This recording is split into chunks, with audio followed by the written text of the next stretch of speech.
ನಮ್ಮ ಇಲಾಖೆಯಿಂದ ಸುಮಾರು 3700 ಕೋಟಿಯಷ್ಟು ದುಡ್ಡು ವಿಶೇಷವಾಗಿ ಕನ್ಸ್ಟ್ರಕ್ಷನ್ ಬೋರ್ಡ್ಲಿಂದ ಸುಮಾರು 62 ಶಾಲೆಗಳು, ವಸತಿ ಶಾಲೆಗಳು, ಅದರ ಜೊತೆಗೆ 10 GTTCಯ ಇನ್ಸ್ಟಿಟ್ಯೂಷನ್ಸ್ಗಳನ್ನ ಮಾಡಲಿಕ್ಕೆ ನಮ್ಮ ಸರ್ಕಾರ ಸನ್ಮಾನ್ಯ ಮುಖ್ಯಮಂತ್ರಿಗಳು ಒಪ್ಪಿದ್ದಾರೆ. ಅದರಿಂದ ನಮ್ಮ ಇಲಾಖೆಯ ಬಹಳ ದೊಡ್ಡ ಏನು ನಮ್ಮ ಕನ್ಸ್ಟ್ರಕ್ಷನ್ ವರ್ಕರ್ಸ್ ಮಕ್ಕಳಿದ್ದಾರೆ, ಅವರು ಕನ್ಸ್ಟ್ರಕ್ಷನ್ ವರ್ಕರ್ ಮಕ್ಕಳಾಗಿ ಅವರು ಕನ್ಸ್ಟ್ರಕ್ಷನ್ ವರ್ಕರ್ ಆಗಬಾರ್ದು, ಅವ್ರ ಮಕ್ಕಳಿಗೆ ಕೂಡ ವಸತಿ ಶಾಲೆ ಸಿಗಬೇಕು, ಸ್ಕಿಲ್ ಟ್ರೈನಿಂಗ್ ಪ್ರೋಗ್ರಾಮ್ ಆಗಬೇಕಾದ ಉದ್ದೇಶದಿಂದ ನಾವು ಈ ಕಾರ್ಯಕ್ರಮಗಳನ್ನ ಮಾಡ್ತಾ ಇದ್ದೀವಿ. ಅದಕ್ಕೆ ಸನ್ಮಾನ್ಯ ಮುಖ್ಯಮಂತ್ರಿಯವರು ಇವತ್ತು ಬಜೆಟ್ನಲ್ಲಿ ಘೋಷಣೆ ಮಾಡೋದಕ್ಕೆ ನನಗೆ ಭಾಳ ವೈಯಕ್ತಿಕವಾಗಿ ನನ್ನ ಇಲಾಖೆ ಪರವಾಗಿ ನನಗೆ ಖುಷಿಯಾಗಿದೆ ಈ ಸಂದರ್ಭಕ್ಕೆ ಕೇಳಲಿಕ್ಕೆ ಇಚ್ಛೆ ಬಯಸ್ತೇನೆ. ಸಿದ್ದರಾಮಯ್ಯನವರ ದಾಖಲೆ ಬಜೆಟ್ ಕೋತಾ ಬಜೆಟ್ ಆಗಿದೆ. 3ನೇ ವರ್ಷನೂ ಹ್ಯಾಟ್ರಿಕ್ ಬಜೆಟ್ ಮಾಡಿಸಿದ್ದಾರೆ, ಹ್ಯಾಟ್ರಿಕ್ ಕೋತಾ ಬಜೆಟ್ ಮಾಡಿದ್ದಾರೆ. 1 ಲಕ್ಷ ಕೋಟಿ ಸಾಲ ಮಾಡಿದ್ದಾರೆ. ಹಾಗಾಗಿ ನಿರಂತರವಾಗಿ ಸಾಲದ ಸುಳಿ ತಲುಪಿಸಿದ ರಾಜ್ಯವನ್ನು ಆರ್ಥಿಕವಾಗಿ ದಿವಾಳಿ ಮಾಡ್ತಿರೋ ಸರ್ಕಾರ. ಸಾಲ ಮಾಡಿರ್ತಕ್ಕಂಥ ನಿಜ ಇದೆ, ಆದರೆ ಏನು ಮಾನದಂಡ ಇದೆ, ಏನೋ ಫಿಸಿಕಲ್ ಡೆಫಿಸಿಟ್ಟು ಅಥವಾ ನಾವೇನು ಬಾರೋಯಿಂಗ್ ಇದೆ, GDPಗೆ ಎಷ್ಟು ಬಾರೋಯಿಂಗ್ ಮಾಡಬೇಕು ಅಥವಾ ನಮ್ಮದು ಫಿಸಿಕಲ್ ಡೆಫಿಸಿಟ್ ಏನಿದೆ ಅದು ವೆಲ್ ವಿತಿನ್ ದ ಪ್ಯಾರಾಮೀಟರ್ಸ್ ಇದೆ. ಡೆಫಿನೆಟ್ಲಿ ನಮ್ಮದು ರೆವಿನ್ಯೂ ಸರ್ಪ್ಲಸ್ ಇಲ್ಲ. ಇವತ್ತು 25,000 ಕೋಟಿ ಏನು 20,000 ಕೋಟಿ ಕಮ್ಮಿ ಆಗಲಿಕ್ಕೆ ಕಾರಣ ಸನ್ಮಾನ್ಯ ಮುಖ್ಯಮಂತ್ರಿಯವರು ಆಲ್ರೆಡಿ ಇವತ್ತು ಬಜೆಟ್ನಲ್ಲಿ ಹೇಳಿದ್ದಾರೆ. ಡೆಫಿನೆಟ್ಲಿ ಮುಂದೆ ಬರ್ತಕ್ಕಂಥ ದಿನಗಳಲ್ಲಿ ನಾವು ರೆವಿನ್ಯೂ ಸರ್ಪ್ಲಸ್ ಮಾಡಬೇಕಂತಕ್ಕಂಥ ಉದ್ದೇಶ ಸರ್ಕಾರದಿದೆ. ಆದರೆ ಇವತ್ತು ನಮಗೆ GSTಯಿಂದ ಸುಮಾರು 15,000 ಕೋಟಿ 10,000 ಕೋಟಿಯಿಂದ ಮೈನಸ್ ಆಗಿರ್ತಕ್ಕಂಥದ್ದು. ಯಾಕಂದರೆ ಏಕಾಏಕಿ ಅವರು GST ಕಮ್ಮಿ ಮಾಡಿರ್ತಕ್ಕಂಥದ್ದು ಬಿಫೋರ್ ಫೈನಾನ್ಷಿಯಲ್ ಇಯರ್ಗಿಂತ ಮುಂಚೆ ಮಾಡಿದ್ದಕ್ಕೆ ನಮಗೆ ಲಾಸ್ ಆಗಿರ್ತಕ್ಕಂಥದ್ದು. ಜಲ್ ಜೀವನ್ ಮಿಷನ್ನಲ್ಲಿ ಸುಮಾರು 15,000 ಕೋಟಿ ಅವ್ರು ಕೊಡಬೇಕು, ಅದು ಕೊಡಲಿಲ್ಲ. ಹಂಗಾಗಿ ಓವರಾಲ್ ನಮ್ಮ ರೆವಿನ್ಯೂ ಏನು ಕಲೆಕ್ಟ್ ಆಗ್ತಾ ಇದೆ GSTಯಿಂದ ಆ ದುಡ್ಡು ಕೂಡ ನಮಗೆ ಕೊಡಬೇಕಂತಕ್ಕಂಥದ್ದು ಇವತ್ತಲ್ಲ, ಮೊದಲನೇ ದಿವಸದಿಂದನೂ ನಮ್ಮ ವಾದ ಇದೆ. ಹಂಗಾಗಿ ಇವತ್ತು ನಮಗೆ ಆ ದುಡ್ಡು ಬಂದಿಲ್ಲ. ಹಂಗಾಗಿ ಇವತ್ತು ಸ್ವಲ್ಪ ಮಟ್ಟಿಗೆ ನಮಗೆ ಮೈನಸ್ ಅನ್ನು ಕಾಣ್ತದೆ ಅಂತ ಈ ಸಂದರ್ಭಕ್ಕೆ ಕೇಳಲಿಕ್ಕೆ ಇಚ್ಛೆ ಬಯಸ್ತೇನೆ. ಅದೇ ಕೇಂದ್ರದಿಂದ ಇವರಿಗೆಲ್ಲ ಬಂಗಾರ ಚಂಪು ಕೊಟ್ಟಾರೆ. ಇವರಿಗೆ ಕೇಂದ್ರ ಮೊನ್ನೆ ಆಯ್ತಲ್ಲ, ಮೋದಿ ಸಾಹೇಬರು ಎಲ್ಲರ ಮನೆಗೆ ಬಂಗಾರನೇ ಕೊಟ್ಟಿದ್ದಾರೆ. ಇವರು ಈ ದೇಶದ ಸಾಲ ಇವತ್ತು 200 ಲಕ್ಷ ಹೆಚ್ಚು ಕೋಟಿ ಇದೆ. ಸ್ವಾತಂತ್ರ್ಯ ಸಿಕ್ಕಿ ದೇಶದಲ್ಲಿ 55 ಲಕ್ಷ ಕೋಟಿ ಸಾಲ ಇತ್ತು, ಇವತ್ತು 225 ಲಕ್ಷ ಕೋಟಿ ಸಾಲ ಇದೆ. ಇವರೇನು ಕೊಟ್ಟಿದ್ದಾರಂತೆ? ಇವರು ನಮಗೆಲ್ಲ ಚಂಬ ಅಂತ ಹೇಳ್ತಾರೆ. We are better if you see entire country, Karnataka is better, far better than other states. We are not trying to compare and say ನಾವು ಔಟ್ಸ್ಟ್ಯಾಂಡಿಂಗ್ ಮಾಡಿದೀವಿ ಅಂತಲ್ಲ. Definitely because the larger programmes ಈ 50,000 ಕೋಟಿ 55,000 ಏನು ಕೋಟಿ ಕೊಡ್ತಾ ಇದ್ದೀವಿ, ಇದು ಡೆವಲಪ್ಮೆಂಟೇ. ಇದು why do they feel it's not development? It's minimum ದುಡ್ಡು ಕೊಡೋದ್ರಿಂದ ಜನರು ಆ ದುಡ್ಡನ್ನ ಮಾರ್ಕೆಟಿಗೆ ವಾಪಸ್ ತರ್ತಾ ಇದ್ದಾರೆ. ಇವತ್ತು 60,000 ಕೋಟಿ ಹೆಚ್ಚು ಕಮ್ಮಿ ನಾವೇನು ಕೊಡ್ತಾ ಇದ್ದೀವಿ ವರ್ಷ, ಅದು ಪುನಃ ಮಾರ್ಕೆಟಿಗೆ ವಾಪಸ್ ಬರ್ತಾ ಇದೆ. ಅದರಿಂದನೂ ಗ್ರೋತ್ ಇದೆ. ಅದಕ್ಕೆ GST ಆಗಿರಲಿ, GDP ಆಗಿರಲಿ, ಪರ್ ಕ್ಯಾಪಿಟಲ್ ಇನ್ಕಮ್ ಆಗಿರಲಿ ಜಾಸ್ತಿ ಇದೆ. ಇವತ್ತು ಪರ್ ಕ್ಯಾಪಿಟಲ್ ಇನ್ಕಮ್ ಇವತ್ತು ಥ್ರೂಔಟ್ ಇಂಡಿಯಾದಲ್ಲಿ ಕರ್ನಾಟಕ ನಂಬರ್ 1 ಇರೋದು ಕಾರಣ ಏನು? ಮತ್ತು ಈ ಥರ ಪ್ರೋಗ್ರೆಸಿವ್ ಕಾರಣ ಇದನ್ನೂ ಒಂದು ಡೆವಲಪ್ಮೆಂಟ್ ಇರೋದು.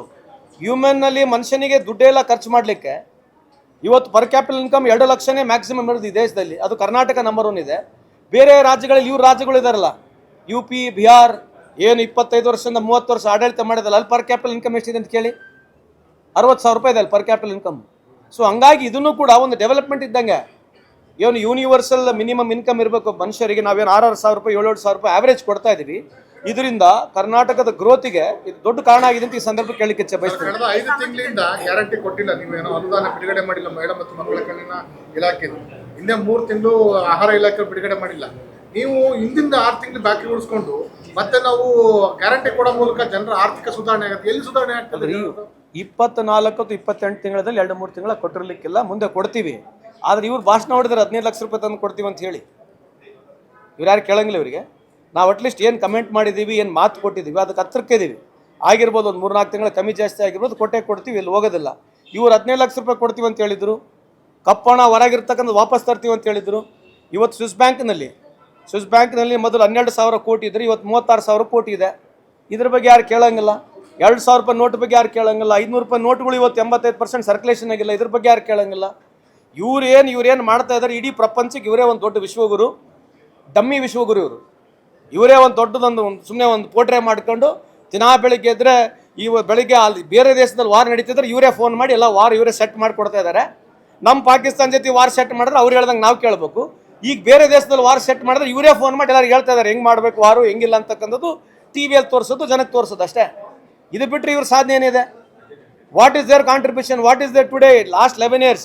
What is the central government contribution for the common man? ಇಲ್ಲಿ ಇವತ್ತು 1% of Indian population is having 40% of wealth. Last time 4.9 ಲಕ್ಷ ಕೋಟಿಯ ಬಜೆಟ್ ಮಾಡಿದೆ.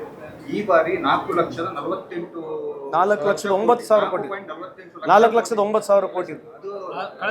ಲಾಸ್ಟ್ ಈ ವರ್ಷ 4.48 ಇನ್ಫ್ಲೇಟೆಡ್ ಫಿಗರ್ ಅಂತ ಯಾಕೆ ಅನ್ಸುತ್ತೆ ಅಂತಂದ್ರೆ ಲಾಸ್ಟ್ ಇಯರ್ ಇದ್ದು 4.9 ಲಕ್ಷ ಕೋಟಿ ಮಾಡಿರೋದು ಅದನ್ನ ಡೌನ್ ಗ್ರೇಡ್ ಮಾಡಿ 3.95 ಡೌನ್ ಸೈಜ್ ಮಾಡಿದ್ರು. ಸೊ ಇದು ಇನ್ಫ್ಲೇಟೆಡ್ ಅಂತ ಅನ್ಸಲ್ಲ. ಅಲ್ಲ, ಏನಾಗುತ್ತೆ ಗಾತ್ರ ಏನು ನಾವು ತೋರಿಸ್ತೀವಿ, ಕೆಲವು ಸಂದರ್ಭದಲ್ಲಿ ಅಚೀವ್ ಮಾಡಲಿಕ್ಕಿಲ್ಲ. ಅದೇನು ನೀವು ಎಷ್ಟಿದೆ ಗಾತ್ರ, ಸುಮಾರು 10,000 15,000 ಕೋಟಿ ಗಾತ್ರ. ಅದಕ್ಕೆ ನಾವು ಹೇಳಿದ್ವಿ ಜಸ್ಟಿಫಿಕೇಶನ್ ಕೊಟ್ಟಿದ್ದೀವಲ್ಲ. So justification is every time ನಾವೇನು ಬಡ್ಜೆಟ್ನ ಕೊಡ್ತೀವಿ ಅದನ್ನ ಅಚೀವ್ ಮಾಡಲಿದ್ರೆ ಇನ್ಫ್ಲೇಟೆಡ್ ಏನು ಭಾಳ ದೊಡ್ಡ ಪ್ರಮಾಣದಲ್ಲಿ ಇನ್ಫ್ಲೇಷನ್ ಕಾರಣ ಸಡನ್ ಆಗಿ ಕಮ್ಮಿ ಆಗಿರ್ತಕ್ಕಂಥ. ನಾನು ಇದ್ರ ಬಗ್ಗೆ ಸಂಪೂರ್ಣ ನಾನು ಮಾತಾಡೋಕ್ಕಾಗೋದಿಲ್ಲ, ಯಾಕಂದ್ರೆ ಮುಖ್ಯಮಂತ್ರಿಯವರು ಫೈನಾನ್ಸ್ ಮಿನಿಸ್ಟರ್ದಿಂದ ಜಾಸ್ತಿ ಅವರು ನಿಮಗೆ ಇದ್ರ ಬಗ್ಗೆ ಮಾಹಿತಿ ಕೊಡ್ತಾರೆ, ಸ್ಪಷ್ಟೀಕರಣ ಕೂಡ ಅವ್ರು ಕೊಡ್ತಾರೆ ನಿಮಗೆ.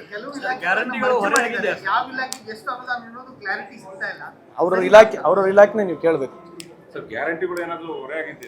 ಹೊರೆ ಏನಾಗಿಲ್ಲ ರೀ, ಇವ್ರಿಗೆ ಬಿಜೆಪಿ ಹೊರೆ ಅಂತ ಕಾಣ್ತದೆ. ಅವ್ರು ಹೇಳ್ತಿರೋದು ಗ್ಯಾರಂಟಿ ಅಂತ ರೊಕ್ಕ ಅಲ್ಲ. ಗ್ಯಾರಂಟಿನ ಒಂದು ಪ್ರೋಗ್ರಾಮ್ ಇದ್ದಂಗೆ, ಗ್ಯಾರಂಟಿನೂ ಒಂದು ಅಭಿವೃದ್ಧಿ ಇದ್ದಂಗೆ, ಗ್ಯಾರಂಟಿನ ಒಂದು ಪ್ರೋಗ್ರಾಮ್ ಇದ್ದಂಗೆ. ಅದೇ ಯಾಕೆ ಅದನ್ನ ಕಡೆಗಣಿಸ್ತಾರೆ?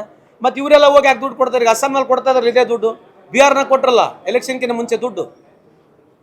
ಎಲೆಕ್ಷನ್ಕಿಂತ ಮುಂಚೆ ಬಿಹಾರ್ನಾಗ 8,000 ಕೋಟಿ ಕೊಟ್ರಲ್ಲ, 8,000 ರೂಪಾಯಿ ಹಾಕಿದ್ರಲ್ಲ ಒಂದೊಂದು ಅಕೌಂಟಿಗೆ. ಎದಕ್ಕೆ ಹಾಕಿದ್ರು ಅಂತ ಇವರು? ಭಾಳ ಡೆವಲಪ್ಮೆಂಟ್ ಅದು ಎಲೆಕ್ಷನ್ಕಿಂತ 3-4 ತಿಂಗಳ ಮುಂಚೆ ಇಂಥ ಒಂದು ದುಡ್ಡು ಮಾಡಿ ಓಟ್ಗಳು ತೊಗೊಂಡ್ರಲ್ಲ. ಇದು ವಿಶ್ವಗುರುದು ಭಾಳ ಗ್ರೇಟ್ ಟೆಕ್ನಾಲಜಿನಾ? ಇದು ಭಾಳ ದೊಡ್ಡ ಬುದ್ಧಿವಂತಿಕೆ, ಇದು ಭಾಳ ದೊಡ್ಡ ಅಭಿವೃದ್ಧಿನಾ? ಇವರು ಎಲೆಕ್ಷನ್ಗೆ ಗೆಲ್ಲೋದು ಬಿಟ್ಟರೆ ಈ ದೇಶದ ಕೊಡುಗೆ 0 ಇದೆ. ಇವತ್ತು ಇಡೀ ದೇಶದಲ್ಲಿ ನೀವೆಲ್ಲೇ ನೋಡಿ ಸೌತ್ ಇಂಡಿಯಾನೇ ಭಾಳ ಪ್ರೋಗ್ರೆಸಿವ್ ಆಗಿದೆ. ಯಾಕಂತಂದ್ರೆ ಇವತ್ತು ನಾವು ಮಾಡಿರ್ತಕ್ಕಂಥ ಕಳೆದ 70 ವರ್ಷದಿಂದ ಸ್ವಾತಂತ್ರ್ಯ ಸಿಕ್ಕಿಲ್ಲಿ 80 ವರ್ಷವರೆಗೆ ಏನಿದೆ, BJP ರೂಲ್ ಸ್ಟೇಟಿಗೆ ನಾನ್ BJP ರೂಲ್ ಸ್ಟೇಟಿಗೆ ನೋಡಿದ್ರೆ ವಿ ಆರ್ ಫಾರ್ ಬೆಟರ್ ಅಂತ ಈ ಸಂದರ್ಭಕ್ಕೆ ಹೇಳಿಕ್ಕೆ ಇಚ್ಛೆ ಬಯಸ್ತೀನಿ. ಅದು ನಾನು ವೆಲ್ಕಮ್ ಮಾಡ್ತೀನಿ. ಯಾಕಂದರೆ 16 ವರ್ಷದ ಮಕ್ಕಳಿಗೆ ಈ ಸೋಷಿಯಲ್ ಮೀಡಿಯಾಲಿಂದ, ಈ ಸೋಷಿಯಲ್ ಪ್ಲಾಟ್ಫಾರ್ಮ್ನಿಂದ ಹೊರಗಿರೋದ್ರಿಂದ ಭಾಳಷ್ಟು ಅಡ್ವಾಂಟೇಜ್ ಆಗ್ತಕ್ಕಂಥದ್ದು. ಇವತ್ತು ಎಲ್ಲರೂ ಬರೀ ಮಕ್ಕಳಷ್ಟೇ ಅಲ್ಲ, ನಮ್ಮದು ಸ್ಕ್ರೀನ್ ಟೈಮ್ 6 ತಾಸು 7 ತಾಸು 8 ತಾಸು ಆಗಿದೆ. ಇದರಿಂದ ಸೈಡ್ ಎಫೆಕ್ಟ್ಸ್ಗಳು ಭಾಳ ಇದೆ ಇರತಕ್ಕಂಥ ವರದಿ ಇದೆ. ಇದು ಮೊದಲನೇ ಬಾರಿಗೆ ಆಸ್ಟ್ರೇಲಿಯಾ ಪ್ರಾರಂಭ ಮಾಡಿತ್ತು. ಅದಾದಮೇಲೆ ಇವತ್ತು ನಮ್ಮ ದೇಶದಲ್ಲಿ perhaps Karnataka is number 1 state at least progressive ಆಗಿ ಯೋಚನೆ ಮಾಡಿ ಈ ಥರದ್ದು ನಾವು ಕಾನೂನು ತಂದಿದ್ವಿ.